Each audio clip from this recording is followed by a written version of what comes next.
Pessoal, questão do mormo entra também no programa de sanidade de equídeos, tá, do Ministério da Agricultura, né? E é também, assim como com a anemia infecciosa equina, uma enfermidade muito antiga. Então, os relatos, logicamente, não sabiam a questão do agente etiológico, mas os relatos com relação à questão da doença, o processo clínico, né? Não fazendo todo o processo, a questão de patogenia, não se tinha conhecimento, mas essa anormalidade, essa doença, essa questão clínica já era visto já no século 3 e 4 antes de Cristo. Então já eram descritos aí por Hipócrates, o pai da medicina. Alguns relatavam essa queda de performance e as lesões cutâneas em alguns animais, né? E a possibilidade de transmissão, inclusive, né, da transmissão do animal para o ser humano também, tá? Pelo contato com as secreções ali, tá certo? Em 1811 foi a primeira descrição no Brasil, então isso coincidiu também com a primeira descrição na Europa. Tá? Então, de animais vindos durante a época ainda de colonização, você tinha o quê? Né? A migração, a exportação dos animais para o Brasil, a importação do Brasil desses animais, fazendo, né, justamente para implantar a criação aqui, para usarem, sendo usados com força motriz, uma série de outros fatores, na época do Brasil colônia. Tá? 1860 foi outro relato onde houve uma grande disseminação, principalmente na América do Norte, na Guerra de Secessão, né? Chamada Guerra Civil entre Norte e Sul. Né? Então você tinha aí o Sul, que era escravista, então você teve uma guerra civil e, logicamente, com uma grande arma, né? Arma de guerra, logicamente o cavalo era utilizado, né? Então, para deslocamento de tropas, para deslocamento de todo o material, de canhões e tudo mais, né? De equipamento bélico, o cavalo era amplamente utilizado nessas guerras. Isso foi até a Primeira Guerra Mundial, né? Que se tem conhecimento aí também, né? Então a Primeira Guerra Mundial também foi utilizado o cavalo e também serviu para propagar ainda mais o mormo na população de cavalos, né, durante aí todo o período de guerra. O que se nota é que, mesmo após, e a gente vê, né, o mormo, a gente vai falar para vocês, é uma enfermidade causada por bactéria, né, pela Burkholderia malei. Então, logicamente, em 1800 você já era considerado, né, a fase né, a era de ouro da microbiologia, onde você tinha pesquisadores que conseguiram isolar, lá em 1882, e a partir do estudo, né, de colônia, de cultivo, né, isolamento desse material, chegou-se ao teste diagnóstico que é utilizado até hoje, a chamada prova de maleína, que se for inoculado em região hipersensível do animal, e esse animal já for, né, entrar em contato com o mormo, você tem uma hiperestimulação, resposta imune, processo de percebibilidade, que acaba formando, né, um edema muito grande, tá? Um caso aqui na pálpebra. A gente vai falar um pouquinho mais para frente, tá? Então você tem aí um teste diagnóstico para mais de 100 anos já sendo utilizado, né? Então bastante iniciado e até hoje, o princípio é o mesmo, né? Lógico que mudou aí a questão de purificação da maleína, uma série de outros fatores, tá? Então aqui só mostrando para vocês, isso daqui é um arquivo muito legal, gente, depois eu vou colocar na página lá da disciplina do Facebook, vou mandar também pelo sistema, no SIGA para vocês, que justamente mostra a utilização do cavalo na Primeira Guerra Mundial. Inclusive você tem lá um capítulo específico certo, a página é acho que é uma missão mesmo, uma organização lá justamente da história da Primeira e Segunda Guerra Mundial, tá? E tem lá, mostra um capítulo à parte justamente com relação à utilização do cavalo, né, na Primeira Guerra Mundial. Então nota lá que realmente o cavalo ele tinha uma grande população. Estimava-se que alguns acampamentos você tinha praticamente 1 ou 2 cavalos por soldado, né? Então o grande uso que você tinha desses animais, né? Então aqui você tinha justamente aí os estábulos, né, justamente a céu aberto em acampamentos militares durante a Primeira Guerra Mundial. Já tinha todo um processo aí, um conhecimento com relação à sanitização desses animais, com relação ao mormo, onde os animais eles entravam aí justamente para banho, né? Não estão na tentativa de limitar as infecções também a campo que adquiriam aí em decorrência de arranhões, em decorrência de todo dano, né, que esses animais vinham aí. E justamente o cavalo você tinha uma importância muito grande para a época, inclusive eram criados verdadeiros hospitais veterinários em plena campanha, né? Então você tinha os médicos veterinários iam na frente lá de batalha, ficavam nos equipamentos justamente para... Você tinha hospitais ali para tratamento dos soldados, você tinha também hospital veterinário para os animais, tá? Aí nos quartéis, tá bom? Então é muito importante. Então, pelo amplo uso do animal na Primeira Guerra Mundial, como também em guerras anteriores, eu falei da guerra Civil Americana, em 1860 também, isso determinou como que foi pelo alto uso, pelo deslocamento dos animais, a propagação também da doença nos países, tá? Em relação a isso. Então, o MOMA, por definição, lá na parte da Organização Mundial de Saúde Animal, ela é uma doença infectocontagiosa de alta mortalidade, tá? É completamente diferente, a gente vem falando de anemia infecciosa, primeiro, logicamente, por mudança do agente etiológico, que é uma bactéria, e você tem uma alta mortalidade dos animais, tá? Bem como uma característica importante de ser uma zoonose, tá? Então, o homem, sim, a bactéria acaba tendo uma maior patogenicidade em contato com o humano do que comparado com o animal, tá? Do que dos equídeos aí também. Geralmente, a doença ela tem caráter agudo ou crônico, tá? Mas além de acometer equídeos, acomete também canívoros, cães, gatos e até leões já foram descritos com infecção pela Burkholderia malei. Tá? A apresentação clínica é diferente, tá? Não segue a mesma forma. Ruminantes, camelídeos, ovinos e caprinos, tá? Mas também são animais bem mais resistentes, dificilmente você tem uma grande adaptação da doença. Tá? E aqui o grande problema, né? Que é o ser humano. Tá? Característica zoonótica bastante importante. Tá? E aqui só alguns termos, né, que vocês podem encontrar também na literatura, ou mesmo assim de forma de conhecimento popular também com relação, né, ao catarro do burro, né, o mal do burro, mormo, né, o lamparão, que é muito comum também, tá? E glanders, né, que é o termo aí em inglês, tá? Que pode estar associado. Sabe o que chama lamparão? Lamparão? Não. Eu não imagino, eu preciso procurar saber. É? Eu vou procurar saber, e não lembro. Se alguém souber, sabe? Não? Eu vou procurar saber. Tá? Lamparão. Bom, a gente vai ver que também tem diferenças aí com relação às formas de manifestação, tá? Você tem 3 formas de manifestação, chamada cutânea, nasal e a pulmonar, tá? A cutânea é a forma mais clássica, tá? Mas não é a forma mais frequente. Geralmente você tem associações dessas formas de infecção, tá? De manifestação da doença. Então, geralmente você tem a forma nasal, a forma pulmonar, ela acaba sendo um pouco mais difícil, principalmente a pulmonar, né, por ser mais interna, mas você tem lesões que acabam comprometendo e tendo uma mortalidade ainda maior, tá? Mas geralmente você pode ter associações dessas formas aqui. A forma cutânea é a forma mais clássica, é a que é evidenciada aí em fotos em livros, né, que seria a formação de pústulas, né, que depois elas acabam, né, a formação desses inchaços que acabam pustulando e você tem corrimento, e esse corrimento que é a principal fator transmissor, né? O grande problema é a contaminação por parte desse corrimento, tá? Em relação a isso. No entanto, você tem casos aí de forma subclínica. Logicamente, que isso daqui está associado com o status imunológico do animal, tá? Então, maior, melhor status imunológico, geralmente você tem um período de incubação maior, tá? Mas não que o animal ele vai permanecer na forma subclínica durante todo o tempo, tá? Você tem parte subclínica e depois durante o período de incubação, depois você tem a forma clínica da enfermidade, tá? Sim, sim. Entrou em contato, você tem resposta. Tá? Assim como a anemia infecciosa é uma doença de notificação obrigatória, tá? Parte da OIE e, logicamente, o Ministério da Agricultura, tá? E aqui é um dos grandes problemas, tá? O MOMO, gente, ele é visto pelo Programa de Sanidade Equina como uma enfermidade até bem mais grave comparado à anemia infecciosa equina. O grande problema do MOMO, primeiro, pelos sinais clínicos também não serem específicos à doença, tá? Principalmente a forma nasal, né, que está muito relacionado com Streptococcus equi, questão do garrotilho, tá? A gente vai ver que tem uma lista de diagnóstico diferencial, Rhodococcus equi também, tem uma série de outras doenças bacterianas aí que podem estar associadas. Ela é muito, além de ser subnotificada, ela é muito negligenciada, tá? Que o problema para a identificação dos casos, logicamente, você tem que ter a suspeita clínica, ou mesmo assim, maior fiscalização.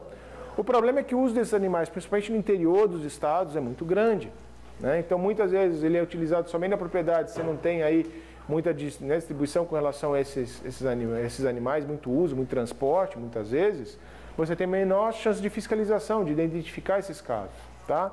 Então, assim, acredito que é uma doença ainda no Brasil bastante subestimada. Tá? Acredito que seja problema regional, um problema bastante único da propriedade, mas não. Ela tem uma característica muito importante e facilmente transmitível. Tá? A gente vai falar um pouquinho mais para frente. Tá bom?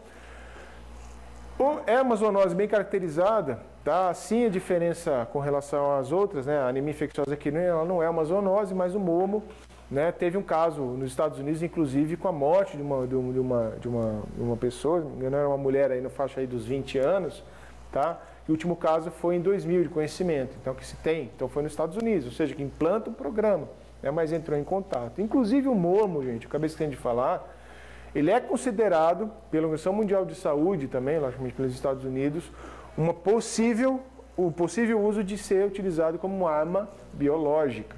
Tá? A Burkholderia malei, inclusive, ela foi utilizada como arma biológica na Primeira Guerra Mundial. Tá? As pessoas, então, a gente vai ver, tem uma série de danos, inclusive tem órgãos ainda, principalmente no Japão, até na Segunda Guerra Mundial, muito se fala ainda da questão do uso aí da questão da bomba atômica, bombardeamento no Japão e tudo mais, mas a Burkholderia malei, ela foi utilizada também. Né? E a gente vai ver que a Burkholderia malei, ela é bastante danosa e há a possibilidade, inclusive, de deterioração também da imagem, de face, de nariz e tudo mais, em decorrência da rápida disseminação da bactéria no organismo também, tá? A ponto de perder toda a pele mesmo, tá? Acaba sendo muito feia, principalmente mais patogênica, mais grave aí na população humana, tá? Então a Burkholderia malei, né, antigamente chamado que era da Pseudomonas malei, né? Pseudomonas acaba sendo aí, parecendo, né, dentro da classificação bacteriológica, parece aí uma caçamba de entulho, onde tudo que é bactéria que não era classificado jogava para o gênero Pseudomonas. Né? Então, com o advento aí também da questão da biologia molecular, teste sorológico, sorotipagem e tudo mais, foram classificados aqui antigamente Pseudomonas malei em Burkholderia malei. Isso aí a partir da década de 90, tá? Foram classificados aí. Então, a bactéria gram-negativa, né, o bacilo gram-negativo, aeróbica, intracelular facultativa, não apresenta flagelos, né, não forma esporos, ainda bem, imagine se formasse esporos, já causa um dano, imagine se tivesse propriedade de esporulação. E oxidase e catalase positiva, tá? O problema com relação à Burkholderia é que ela é uma bactéria bastante fastidiosa, né, exigente nutricionalmente, então ela é muito pouco resistente no ambiente.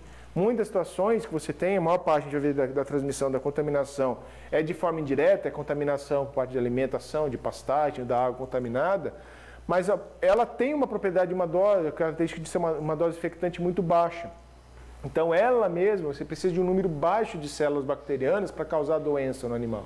E essa própria liberação, seja por secreção nasal, pelas pústulas na pele, no caso da forma cutânea, já é suficiente, baixa uma pequena quantidade desses líquidos que podem ser liberados ali, já é possível aí você ter a determinação da doença, seja pela ingestão, né, desse material contaminado.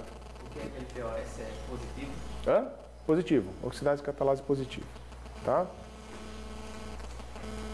Bom? Com relação à questão da epidemiologia da doença, né, ela é endêmica, ela é comum. Né? Então, no leste europeu, Oriente Médio, no norte da África e toda a América do Sul. Tá? Você não tem países livres aqui ou de forma erradicada. Já foi erradicado nos Estados Unidos, né, a forma animal. Tá? Eu digo assim, o mormo, né, a doença causada pela Burkholderia malei em animais. Eu falei que teve o caso em 2000, mas isso em humano. Tá? Na Austrália e também na Europa Ocidental você não tem casos mais de mormo. Era muito comum o mormo na Espanha também, tá? Mas você já tem praticamente décadas aí onde você não tem mais casos, onde não se tem mais casos do mormo na Espanha. Sendo a Espanha até inclusive foi um país modelo nessa questão da erradicação da doença, tá?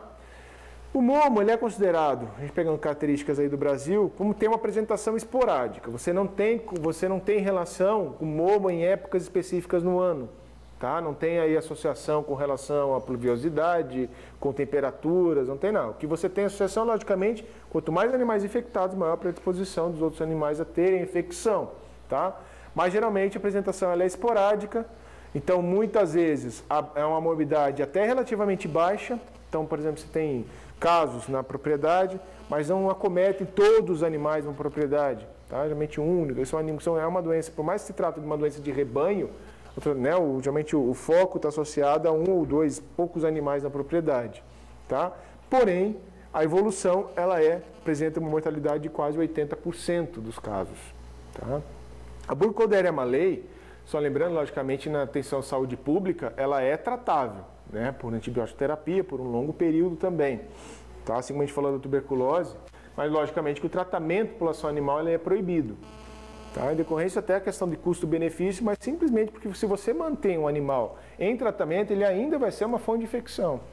né? Então, por isso a questão do benefício pela epidemiologia da enfermidade, você tem a eliminar, né? É necessário você eliminar essa fonte de infecção, tá?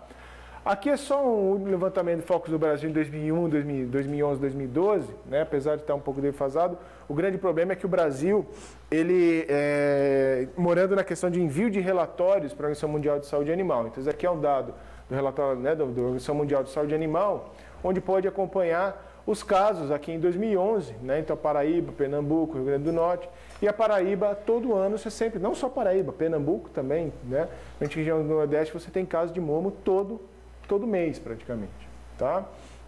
Ao longo aí. Então, o Brasil dificilmente, e é uma zona, no caso, né, como falei para vocês, ele é endêmico no Brasil todo, em todo o país, tá? Então, os estados também que são amplamente, né, onde você tem uma produção, né, você tem uma exploração, no caso de equinos aí bastante evidente, como o estado de São Paulo, né, Paraná, que são grandes centros equestres aí, tá? Além de Pernambuco, Paraíba também, mas sempre também apresenta o caso de mormo, tá? Amplamente distribuído no Brasil todo. Bom, o último caso aqui que foi visto é no norte do estado de Minas Gerais, que teve um caso aí também, tá? Então, se vocês quiserem entrar lá no site da OIE, tem ali os relatos normais. Esses mapas são gerados ali de forma eletronicamente. Você escolhe a doença, vê qual país, qual é a época que você quer que veja quando teve os casos. Você tem lá praticamente um material, uma fonte de dados muito boa, tá? Com relação a isso. Tá certo? Bom, com relação aos aspectos com relação à transmissão, né, está muito associado a características de manejo, né? Alguém de vocês fez equidicultura ou não? Não? Né? Quem conseguiu? Né? Quem conseguiu fazer equidicultura é pouca vaga, né? Pessoal do meio.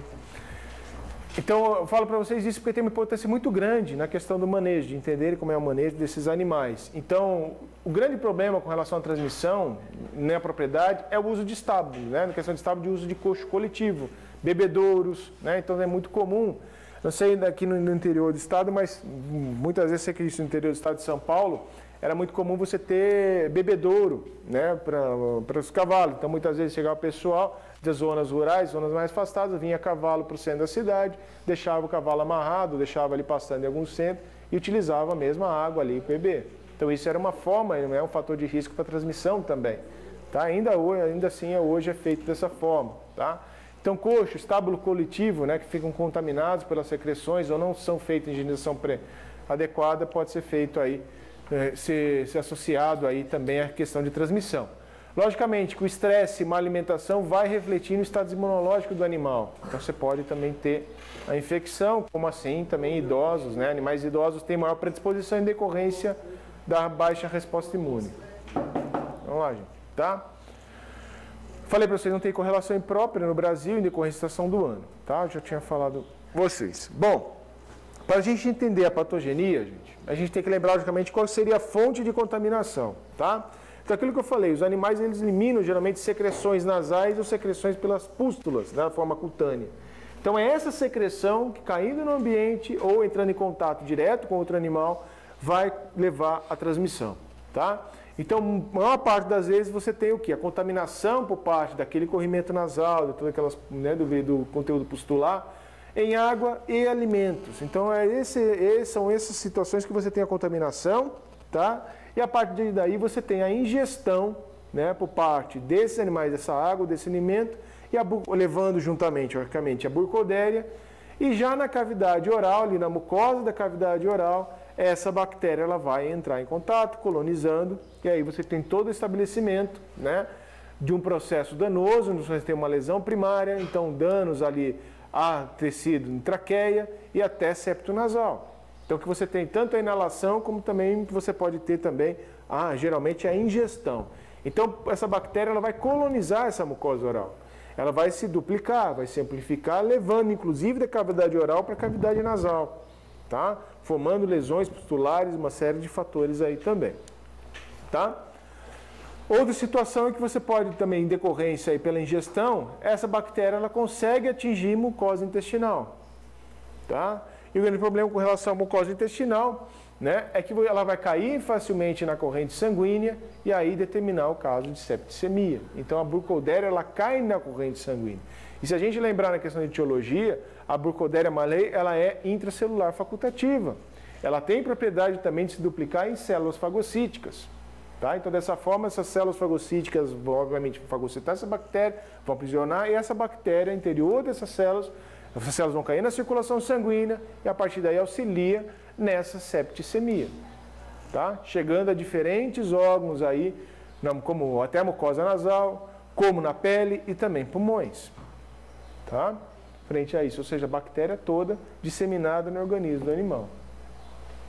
Alguém tem alguma dúvida? Não? Professor, digo. Essa patologia acontece mais nesses animais que são criados a pasto, né? Porque esses animais que são criados em baiados, tem sua própria baia, Ah, sim, você diminui o fator de risco. Ainda tá Sim, você tem maior controle. Acho que outro fator também que acontece muito é nessa questão de vaquejar também. Por não emissão da GTA, geralmente tem que colocar lá um tanque. Aglomera um monte de animais. Exatamente, exatamente. O grande problema é isso. Você pega um animal infectado ali, você coloca dentro onde você tem aglomeração de animais, esse animal é um importante transmissor. Ele vai transmitir, liberando esse conteúdo, contaminando o alimento, contaminando a água, que muitos outros animais têm acesso.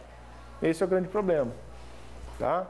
Tanto é que essas questões, justamente aí, é que são evidenciados, é o grande problema de fator de risco relacionado ao programa de sanidade de equídeos. Essas aglomerações de animais, essas reuniões que você tem aí justamente com isso. Tá? Que reúne os animais de diferentes locais ainda. No caso, ela se multiplica dentro do macrófago também? Sim, ela tem capacidade de duplicação. Tá?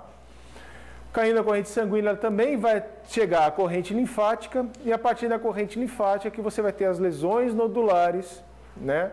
Principalmente evidenciadas e identificadas aí na pele, que vão pustular, e você tem a forma cutânea da enfermidade. Tá? E aqui no baço, fígado, que a gente chama de lesões metastáticas, mas nada tem a ver com metástase. Tá? Metastáticamente por serem espalhadas no organismo todo. Tá? Em decorrência da ampla septicemia que ocorre dessa bactéria. Tudo bem? Alguma dúvida com relação à patogenia, gente? Sem dúvidas? A gente já está acabando, tá? Em relação à forma cutânea, né, a questão da forma, a gente vai falar a questão dos sinais clínicos, a forma cutânea e a forma linfática é a mais característica, né? Então você vai ter inchaço de vasos linfáticos, principalmente região de costado, tá? E também região de membro posterior, tá? Mas abdômen também pode aparecer também. Esse inchaço dos vasos linfáticos levam à formação de lesões nodulares, seja pela presença de bactéria, e a bactéria é um importante fator patogênico que ela vai determinar um infiltrado mononuclear muito grande. Então, parte dessa liberação desse conteúdo pustular é um conteúdo purulento, tá? Que juntamente você tem bactérias ali se duplicando e mais células ali inflamatórias também, tá? Dependendo, né, isso aqui é coisa americana, eles chamam de lesões como se fossem colar de pérolas, porque é feita com lesão toda a cadeia linfática, e ao longo dessa cadeia linfática é formados nódulos. Então, como se fossem vários nódulos aí, várias pérolas como se fosse num colar, tá? Essas lesões nodulares, você vai tendo cada vez mais, né, infiltrado mononuclear, cada vez mais bactérias, chega a um ponto que ela fistula, tá? Então vai formar essas fístulas, que todo esse conteúdo vai ser escorrido ali na pele do animal, contaminando o ambiente, tá? Essas fístulas, elas progridem, logicamente, para uma lesão ulcerativa, tá? Que acabando de lesão bastante complicada aqui. Dependendo do vaso linfático afetado, você pode ter até obstrução de via aérea, muitas vezes, que impede, determina uma dificuldade respiratória também, tá? Então, decorrência aí da produção desse exudato aí, tá? Ao longo de toda a fístula. Membro posterior. Membro pélvico, sim, tá? Bem, mais tecnicamente falando. Bom? Então, o que a gente vê é dessa forma. Olha a cadeia linfática desse animal, como está tão, né, inchaço, tá? É assim, primeiro da forma nasal, a gente vai falar, tá? Então, note aqui, ó, o processo de fistulação aqui, ó, uma fístula aqui, ó, o corrimento, ó. Tá? Isso daqui é material infectante. Tá? Isso. Então é muito cuidado, gente. O pessoal que faz estágio em clínica ou vê mais, vê um animal com mormo, logicamente a luva não é o único EPI que deve ser usado também, não. Máscara, óculos de proteção também. Tá? Essa questão aí que você pode também fazer essa inalação. Entrou em contato com isso, obviamente você pode ter colonização na pele, o ideal é lavar muito bem essa mão depois. Essa secreção pode contaminar parte do animal também? Se o animal tiver alguma ferida... Sim, é um outro ponto de entrada, né? Mas geralmente, para chegar a esse ponto, você já tem a septicemia no animal, tá? Você já tem, de repente, a disseminação, então provavelmente a evolução é atingir, né, outras camadas também, tá? Aqui uma lesão no membro pélvico, tá vendo aqui toda uma formação em relação a isso também, tá? E aqui uma das primeiras figuras foram relatadas no animal da Primeira Guerra Mundial, olha isso daqui, ó. Estão vendo aqui o inchaço na cadeia linfática? Provavelmente isso daqui vai evoluindo ao ponto que vai, né, entrando entre espaços intercelulares e acaba fistulando. É fácil fazer cultura aí nesse material? Não. Não, assim, é uma bactéria bastante... Você tem meio de cultura específicos. O grande problema é o custo. Tá? Mas é uma bactéria, assim, se você tem com temperatura, nutriente, um crescimento ótimo, bactéria, em torno de uma semana você tem formação de colônia, até antes até. Tá? Pode ser criado. Mas, logicamente, a gente está falando de um micro-organismo, tá? Altamente patogênico para o ser humano. Então, você tem que ter uma estrutura adequada para você levar. Né? Então, geralmente, laboratório de biossegurança, pelo menos nível 3 ou 4.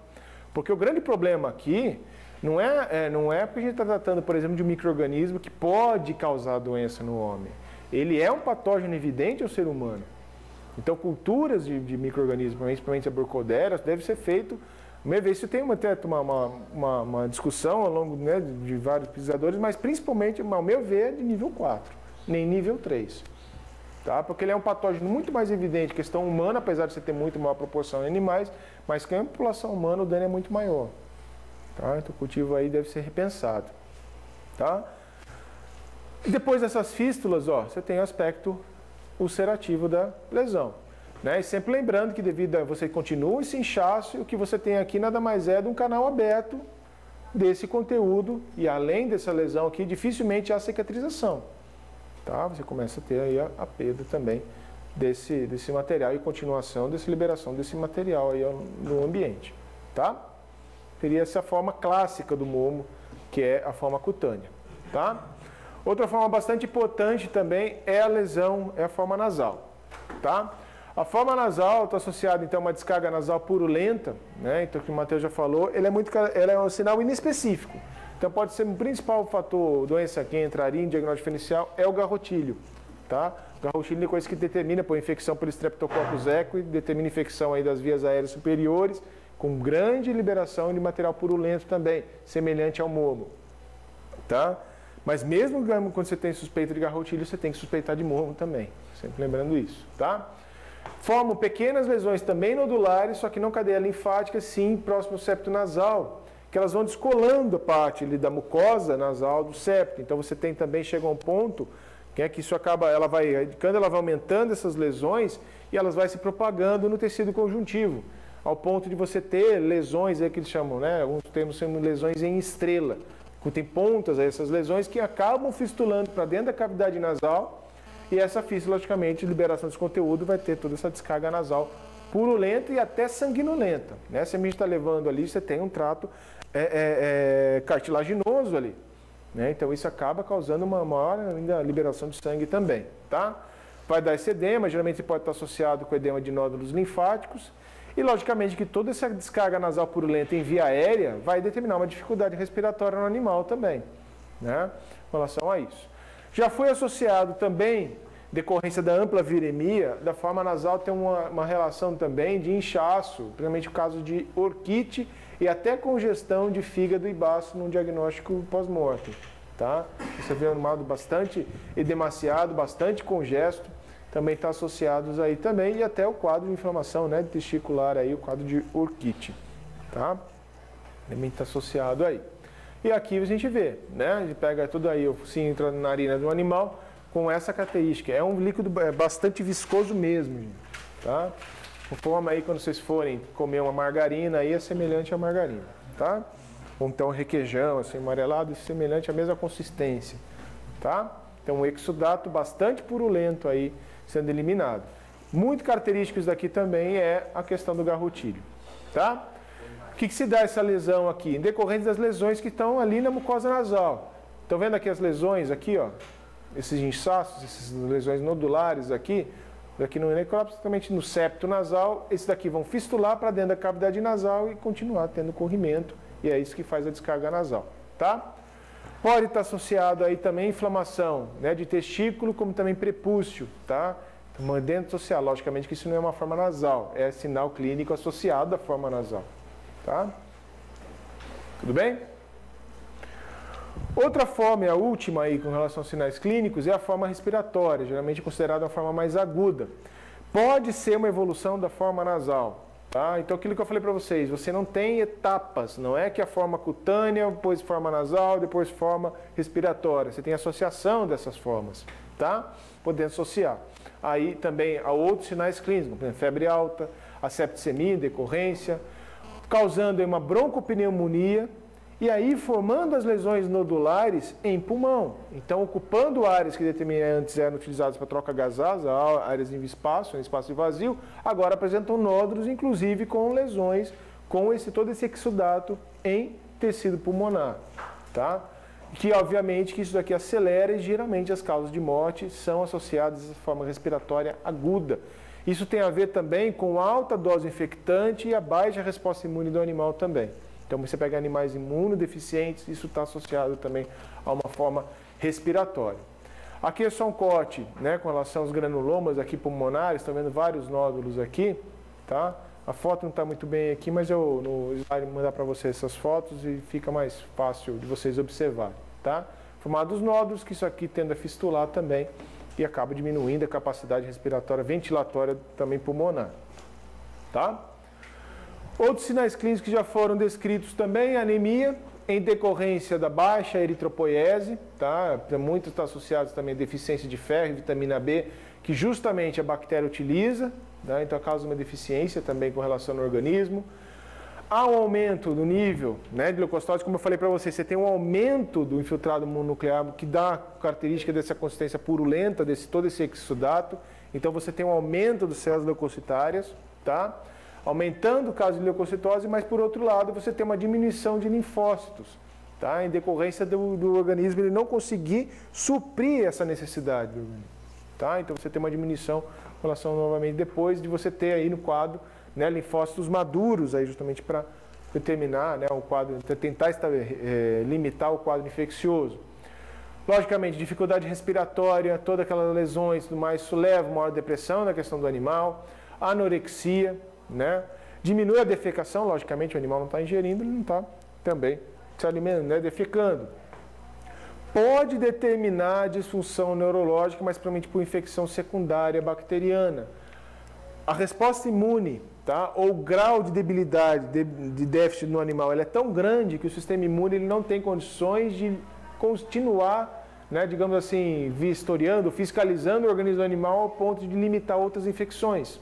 Então, em muito caso, você pode ter infecção, mas se for em decorrência da septicemia bacteriana, você tem um déficit dessa barreira hematoencefálica. Então, bactérias que podem ser oportunistas no local, podem aumentar essa multiplicação, cair na corrente sanguínea e ter acesso também ao sistema nervoso, tá? Podendo estar associado a isso. Então, todos esses fatores associados a esses outros sinais clínicos que acabam tornando a enfermidade mais severa, em decorrência da virulência da bactéria, faz com que você tenha um curso rápido da enfermidade, ou seja, e a morte muito rápida. Tá? Em torno aí de uma semana você já tem casos aí de morte. Tá?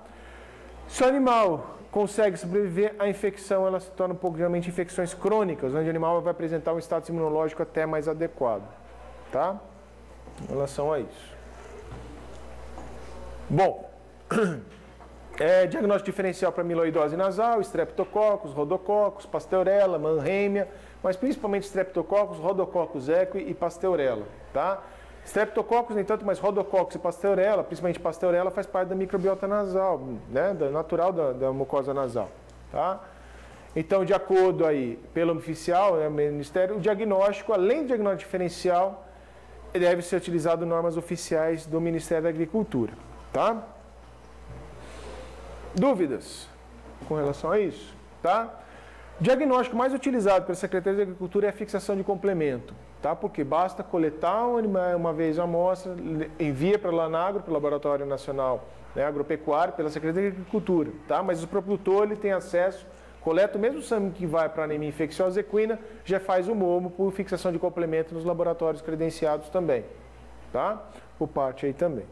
Qual que é a vantagem da fixação de complemento? Ele é menos danoso à questão do animal. A questão da malenização, só mostrar aqui para vocês, ela tem que ser realizada a campo, por veterinário oficial. Então, demanda tempo, demanda recurso humano, tá? É inoculado como se fosse uma tuberculinização no animal. Então, é inoculado também 100 microlitros de uma proteína variada aí da maleína, que é o LPS da bactéria, e faz leitura 48 horas após a inoculação. Tá? Um pouquinho mais antes aí que a tuberculinização, né? Faz leitura 48 horas. Se reagir, determinando edema palpebral, né? O espasmo aí dessa pálpebra involuntária, né? E a conjuntivite purulenta, o animal é considerado positivo, tá? Então aqui é o dado também naquele mesmo site que eu mostrei para vocês, realizando teste de malenização em cavalos lá na Primeira Guerra Mundial, tá? Então, ó, é um bom tempo aí já anda utilizado. Que o resultado positivo é um animal justamente com a infecção. Hã? Teste da maleína não. Ele não precisa ter. Ele tem que ter negativo. Não, sim, 60 dias, perdão. Tá? 60 dias. É junto. Tá? Mesmo prazo colocado. Tá? O teste. Aqui. Tá bom? Diga. A maleína é de triagem e o UFC é de confirmação? Não. Ambos são testes confirmatórios. Tá? A desvantagem, por exemplo, se fizer um teste da maleína, né, ele é possível, ele pode ser utilizado como prova confirmatória. No caso aqui do mormo, não existe contraprova nem reteste. Tá? É um único teste, ambos têm alta sensibilidade e especificidade. Tá? Com relação a isso. No caso da fixação, Ah, ela saiu depositiva. aqui outro. Não se geralmente faz, né? No teste, na Não, fixação de complemento não. Um único resultado de fixação de complemento é suficiente para comprovar que o animal é positivo. Tá? Não precisa. Não, nada. A proprietária pode pedir, né? Hã? O proprietário pode pedir o reteste. Não. Para mormo não. Para mormo não. Quem? Não, o que tem geralmente é uma investigação epidemiológica por parte da Secretaria da Agricultura, onde, por parte da Secretaria da Agricultura, eles solicitam um novo teste. O que muito é feito, geralmente, é feita a prova de malenização, depois até como forma de comprovar. Mas o único teste é suficiente para definir se o animal é confirmatório, é positivo ou não. Foi estipulado na sinal, fixação de complemento sem sinal clínico. Aí, se não tiver sinal, aí é para malenização. Não. Se tiver sinal, Não. é positivo. Isso que eu estou falando assim, isso é forma de interpretação. Quem executa o Programa Nacional de Sanidade Equídeo é a Secretaria do Estado. Isso varia muito de estado para estado. Então, isso é muito mais protocolos de diferentes secretarias. Então, por exemplo, você tem uma região que você tem uma alta prevalência de casos, muito associada à questão de ter ou não ter sinal clínico. Como é uma exigência para a questão de guia de transporte animal, só basta um animal, e se não tem sinal clínico, fixação de complemento já para dar ok, ele é negativo. Não tem problema nenhum. Quando o resultado dele é positivo no animal sem sinal clínico, tá? E sempre lembrando que não é teste 100% específico nem 100% sensível. O que geralmente faz? É comunicado à Secretaria da Agricultura, a Secretaria da Agricultura vem, analisa e verificando se há uma discrepância, possibilidade de ter uma interferência ou até possibilidade de erro laboratorial, é coletada uma nova amostra, enviada para fixação de complemento ou mesmo é realizado o teste de malenização. Não é que você tem um teste de triagem e confirmação, não é protocolo obrigatório isso, vale da interpretação de cada Secretaria da Agricultura. Tá? É injetado em uma cepa, é? É injetado o LPS purificado da Burkholderia ali na pálpebra inferior. Tá? E os dois são conclusivos? Os dois são conclusivos, tanto fixação de complemento como também a teste da malenização, tá? Fixação de complemento é o mais utilizado, tá? Por decorrência, por facilidade, você coleta o sangue, né, o soro com relação para o teste da anemia infecciosa equina e faz também para mormo, tá? Então é uma forma mais rápida também de resultado, tá bom? E aqui você tem aí também, no caso, a interferência, no caso, se fez um teste da maleína, logicamente você estimulou aquele animal a produzir anticorpo, tá? Que depois você tem uma diminuição. Então fez o teste da maleína para você fazer de novo daí fixação de complemento, ele vai dar positivo, tá? Pode sofrer interferência aí. Tudo bem? Tratamento. Não há tratamento, ele é proibido, não é nem recomendado, ele é proibido, tá? Pela Secretaria da Agricultura aí. Mas no caso da população humana, logicamente, aí é feito tratamento com beta-lactâmico, geralmente tem sensível mais com sulfa, né? Sulfatopin, tá?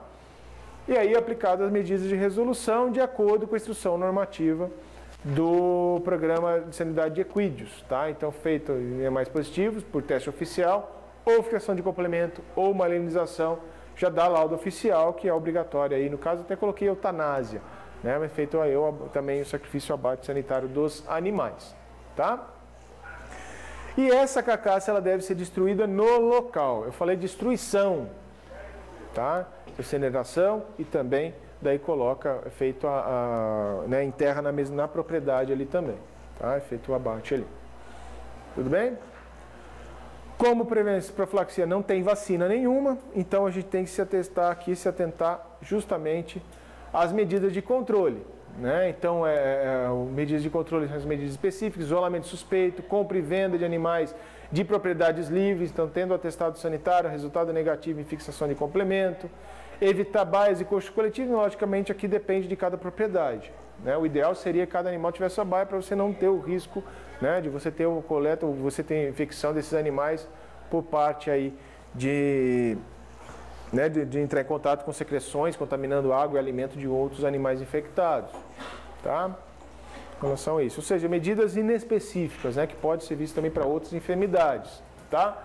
As medidas de resolução no quadro está relacionado à interdição de propriedade, inclusive aqui, gente, se é um aras interditado, não se pode nem entrar, nem coletar nova espécime clínica, tá? Então, propriedade está interditada, nenhum produto ou subproduto animal sai daquela propriedade, tá? Ou entra. Então, você tem animais na propriedade num aras, que está aqui num aras, você tem um animal lá que vai participar de uma vaquejada, ele não vai poder sair. Vou coletar a amostra que vai vencer o exame de anemia infecciosa equina. Você não pode coletar, tá?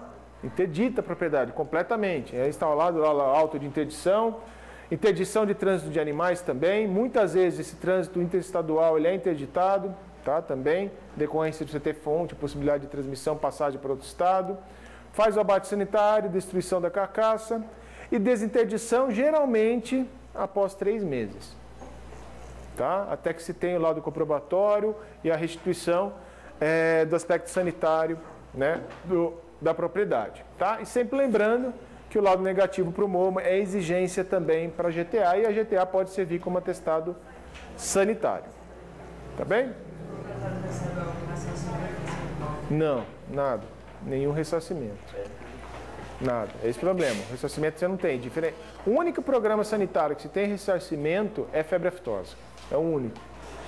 Tá? E ainda tem que ter vacinado. Se não tiver vacinado, ainda corre o risco ainda de ser processado administrativamente. Tá? Sobra para o proprietário mesmo. Dúvidas?